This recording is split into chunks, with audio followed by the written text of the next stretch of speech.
နောက်ဆုံးတော့ငါရဲ့ဘဝကနောက်ဆုံးတော့မင်းရင်ခွင်နောက်ဆုံးတော့ငါရဲ့အချစ်တွေတယောက်ထဲသောဖူးစာရှင်ရာရာမြဲတမ်းနောက်ကျပြီးတော့အထီးကျန်နေတဲ့ဘဝတစ်ခုမိလျံတွေကနိုးထရအောင်အသိဉာဏ်နဲ့စိတ်စားသူဘဝတွေကအနေထားမတူပေမဲ့ဘတော်မှပြစ်ချမသွားဘူးမင်းကငါအတွက်သစ္စာထားသူမင်းကကောင်းငင်ငါကြွေချသူအမောင်လူတွေကအလင်းတစ်ခုပေါ်မင်းရဲ့ချုံမြိန်တဲ့အချစ်ကန္တာရလို့ငါရဲ့ဘဝအတွက်အေးမြတဲ့ Oasis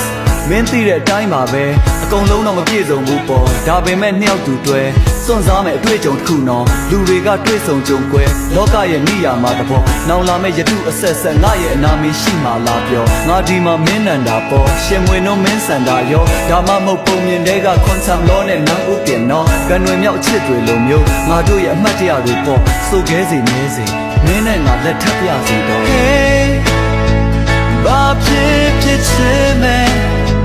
နေလေလာချောင်း